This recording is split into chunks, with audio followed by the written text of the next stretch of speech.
Good afternoon, everyone, and welcome to the Group Cut, Copy, Paste webinar. My name is Nick, and I will be doing the presentation with you today. Just like all of our previous webinars, everybody will be on mute, but if you do happen to have any questions at any point during our class, please feel free to go ahead and type that into the questions and answers section. And at the end of the class, I will go through and answer any questions that may have come up. Also, at the end of the class, I will be sending out an email that's going to contain a document that covers absolutely everything that we're going to be discussing in our class today. And should you happen to have any questions while going over that document, please feel free to go ahead and contact our support department, and they will be happy to help you out with any questions. Again, today's class is on Group Cut, Copy, Paste, and my name is Nick. In today's class, we're going to be going through some detailed information about how to use the group tool and then how to use the cut, copy, and paste features within Envisioneer. The first thing we're going to be taking a look at is inserting a group of elements. We're then going to be looking at how to group other elements in your drawing to create a single element for future use. We're going to then take a look at the cut, copy, and paste features in a worksheet view. And then we're also going to be looking at the cutting and pasting options within a model view. So first, let's look at the inserting a group of elements within Envisioneer. So elements in a model can be grouped together and saved to the catalog. The shipping catalog includes predefined groups of elements for you already. And you can take this group of elements and you can add it to any drawing that you create. Once the elements have been added into a project, they are completely independent and their properties can be modified. Using the group tool is an excellent way to show base plus options for your designs.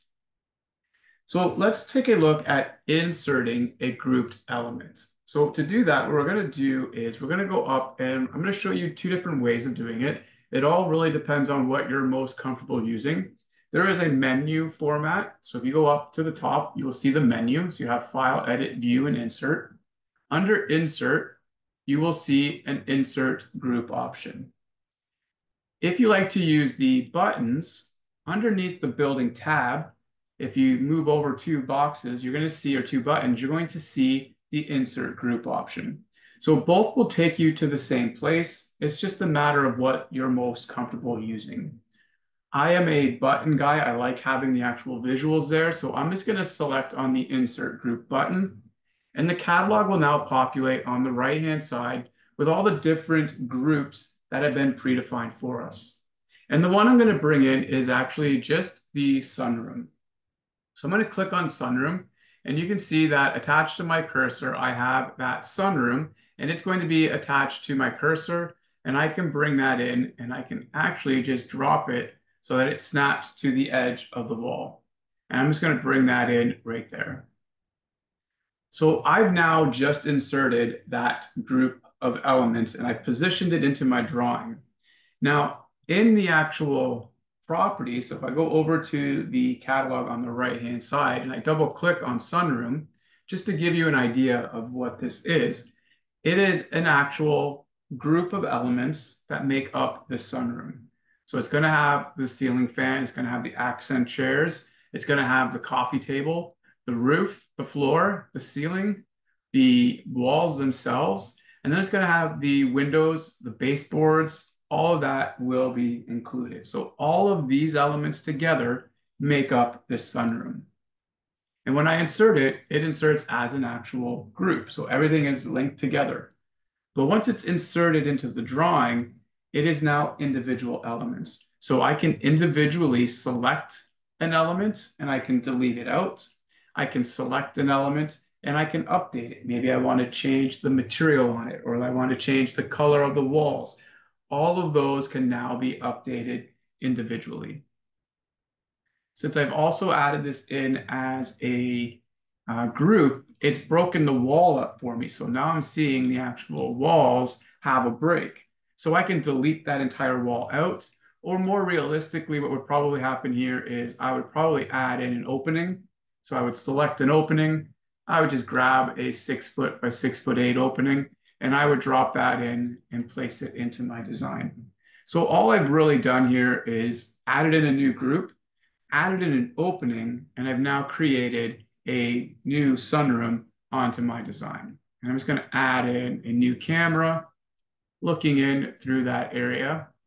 And what we'll be able to see here is the new sunroom. And I can change the name of this camera to say new sunroom. And then I can walk around and I can walk inside this design and I can see how this is starting to take shape. Now I am seeing double the floors here. And what's happening here is I have inserted the group with a floor, but as soon as the walls were closed, it is actually adding in a extra floor because underneath my settings and underneath my building aids, I have automatically insert floors turned on. So it sees that the walls created a room, so it's going to automatically insert a floor. So I'm going to select the hardwood floor, and I'm just going to show you a trick here to select the correct floor. So the floor that we have selected right now by just left clicking on it is the floor that was inserted with the sunroom. And I know that because it's got the grips. So I can see all these grips on that floor. If I hold my shift key down and I cycle select, and I basically hold my shift key down and I use the flywheel on my mouse to scroll forward, that is the cycle select command. It's now selecting the next element in the queue, and that's going to be the automatic floor. And I can tell it's an automatic floor because it does not have any grips. So this is the floor I want to remove. So I'm just going to select it and I'm just going to press delete on my keyboard, and that floor is now gone. So now I'm only seeing that one floor in that sunroom. And again, like I mentioned, everything is fully customizable. I can select the chair, I can change its color. I can even say I want to replace it completely with a new different chair, and I can drop it in with a new chair. So I can very easily change things out, make it more of what I would want this room to look like, even though I have the chairs already added in. I just have to simply select them and I can rotate them around. And in some cases, it may just be a matter of turning off ortho and turning on angle snap if I want these chairs to be on an angle. And then I can just rotate these guys around to, again, position them where I want them, like so. So that's how you can insert elements that are already in the catalog underneath the grouping folder. But let's say I want to create my own group. So over here, I have created a basic kitchen, and this island setup is something that I'm going to use quite regularly. So I want to create a group of this island setup so that way I can drop it into future drawings very quickly. So you can select a group of elements in your drawing, and it can automatically create a new single element in the catalog, which comprises all of the elements in that group. So what we're going to do again, we're going to use this island as our example. So what I want to first do is I want to select the elements that you want to group. Preferably you want to do this by creating a window or a crossing window over them. So I'm just going to create a window around the elements.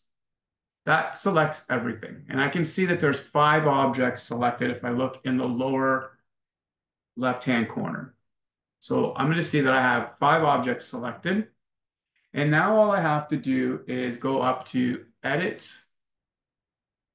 Modify, and I can say Add to Group. Or if I want to use just a right-click menu, I can just right-click on the elements and I can just say Add Group.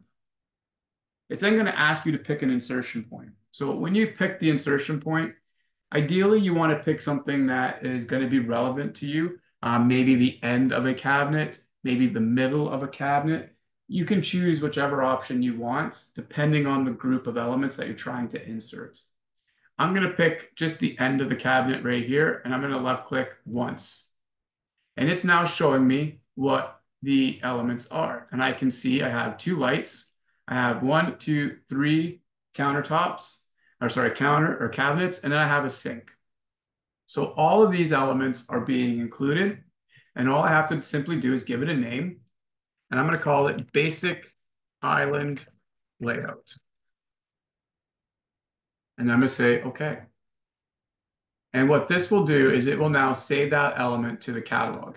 Now I do need to refresh the catalog, and the easiest way to refresh the catalog is to simply select a different element. So I'm going to select walls, and then I'll go back to groups, and then it will show that new element.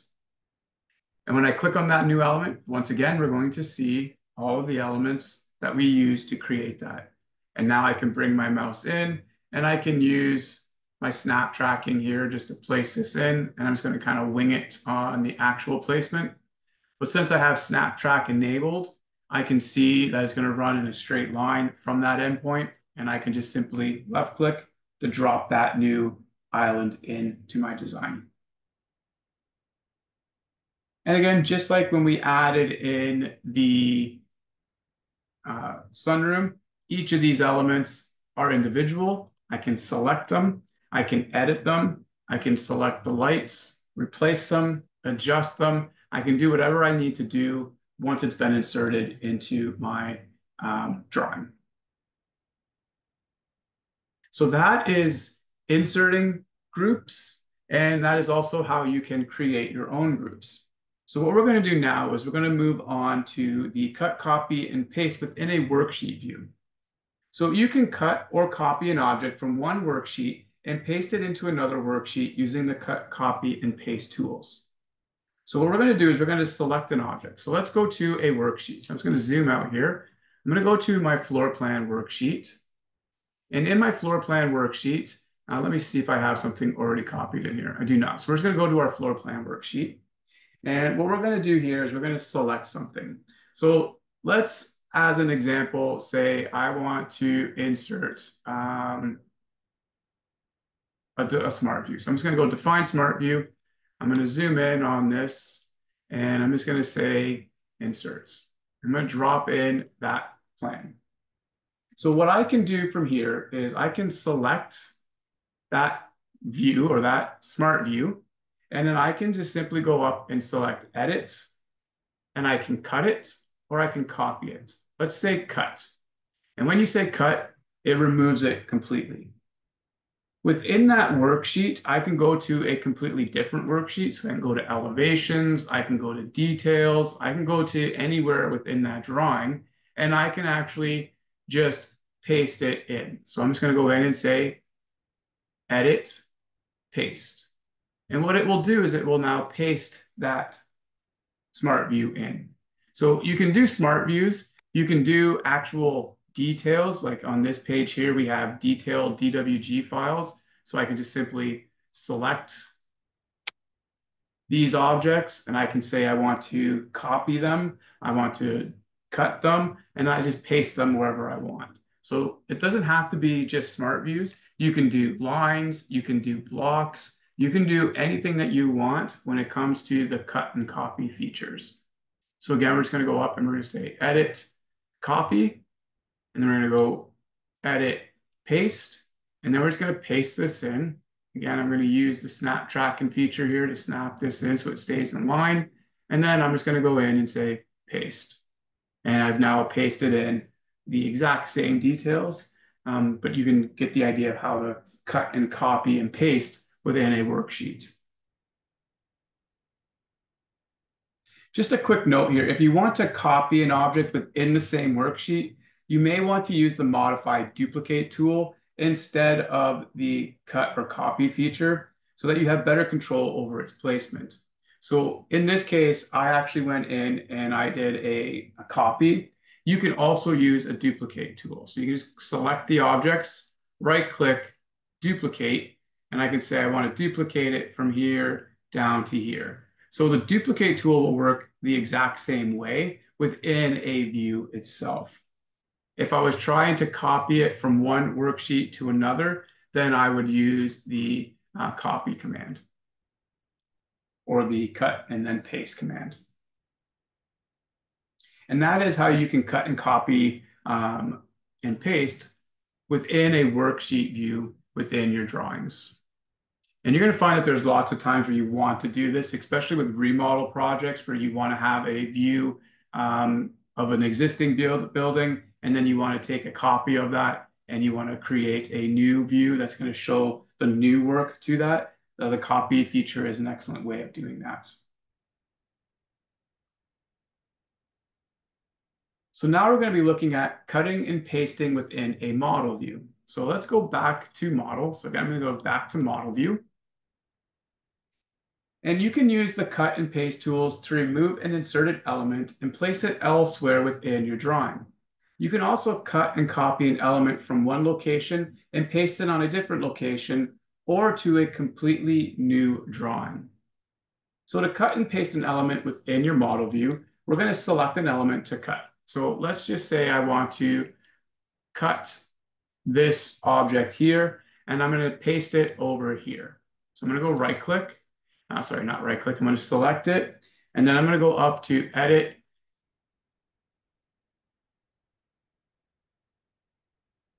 And we're going to go to modify, and we're going to say we want to cut.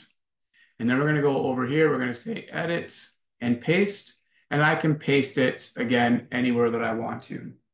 Now within within a model view on the same location, again, I wouldn't use the cut tools here. So I'm just going to Control Z. I would probably select the element, right click, and I would duplicate. So I would duplicate this guy over to here. Alternatively, I can also use a feature called duplicate to location. So if I'm still within the same drawing file, but I want to copy this sofa up to the second floor, I can select the sofa and I can say right click, duplicate to location, and I can say I want to copy this to the second floor. And then I can say OK. What that now does is it copies that sofa up to the second floor. The original instance is still selected. So if you wanted to remove it, maybe you inserted it on the ground floor accidentally, but you want to place it on the second floor. So now you want to delete it off of this floor. All you have to now do is simply press delete on your keyboard, and it will remove that object. For those of you that used version 16, whenever you use the duplicate to location option, the option to delete it was a dialog box that popped up. That has been removed. So that's why the object stays selected, and you can just select delete if you want to, or you can press escape on your keyboard to keep the original. So now on the second floor, I will see that sofa. The actual reason for the cut, copy, and paste feature within a model view is to actually cut or copy from one drawing and to paste it into another drawing. So this is where I would, again, select the element, right-click, and I can go into the option here, and I can say clipboard, I can say cut, or I can say copy. And with the copy with a reference point, you can actually pick the point you want to copy it from. So I'm going to say from the center of that element. And autosave just kicked in, so I'm going to have to redo this. So just give me a moment here. So again, we're going to go in and say right from the center. And so now I've got the actual point. I'm going to go to File, New. I'm going to start a brand new drawing.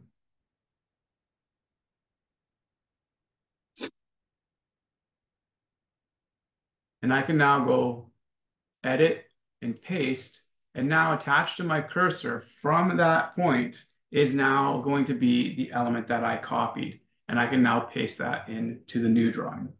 So again, if you're using this for creating renovation projects, or if you're trying to copy from one drawing that's similar to another drawing, you can actually copy from one file to another using the cut, copy, and paste features.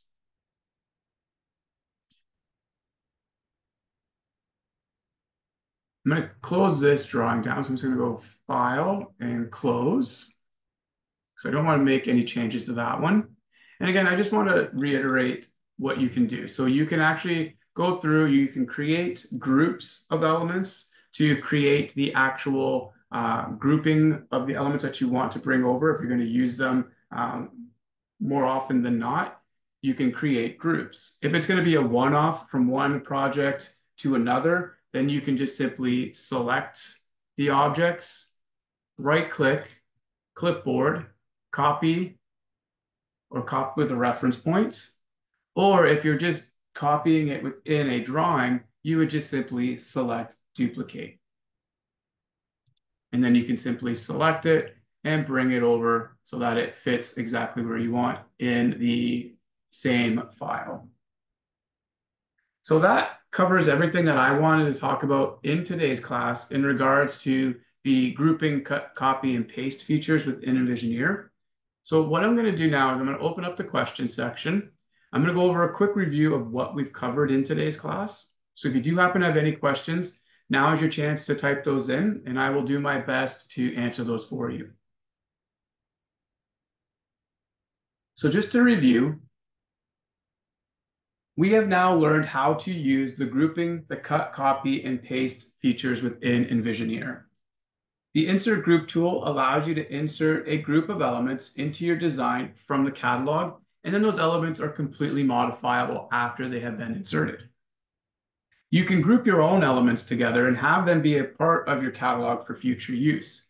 This is an excellent tool for showing regularly used layouts in your designs, be that island layouts or furniture layouts. The cut, copy, and paste tool in a worksheet view allows you to transfer information from one sheet to another or from one project to another. The same is true with the cut, copy, and paste feature in a model view. You're allowed to cut, copy, and paste between a location or to a different file altogether. So I do see that there is a question. So the question is, do you guys have a defined process on how to approach remodels and showing existing and proposed walls, for example? Yes, there should be I believe there's a webinar on remodel projects and how to create them. The catalog itself has walls already defined in it that denote existing walls or demolished walls. And these just give you the ability to depict what is new versus what is existing to what is removed in a plan view. And it also is going to show correctly in your quantity reports because the existing walls will have no quantity information applied to them. So ideally what you would want to do is you would want to draw the existing plan, and there's a couple of ways of going about it. You can keep it all in one file. So you would have the existing floor plan, and then you would add on to it from there. Or what you can do is have two separate files. So you'd have a file for the existing plan, and then you would do a save as and make all of your changes to the file showing all the new work. But again, there is a webinar on this. You can find that. I am not sure exactly when the next remodel class is, but it should be coming up soon. But that is something that you can check out on our website. I do know that we need to update the website with the new classes, so that should be happening in the next couple of days. So that way we have all the new classes for October coming up. But there is a class on that, so yes.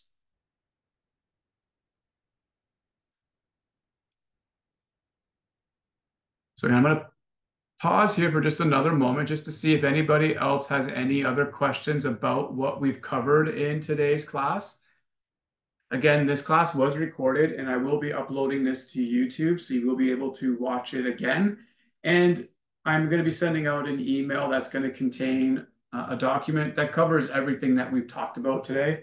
So if you do happen to have any questions about anything within that document, you can contact our support department and they will be happy to help you out with any questions. So again, I'm just going to pause for just another moment just to see if anybody has any other questions or any follow-up questions.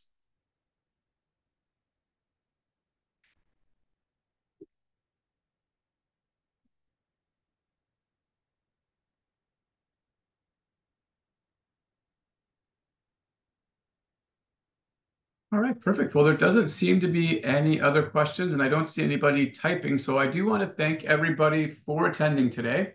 I do look forward to speaking with you all again very soon. So thank you very much, everybody, and enjoy the rest of your day.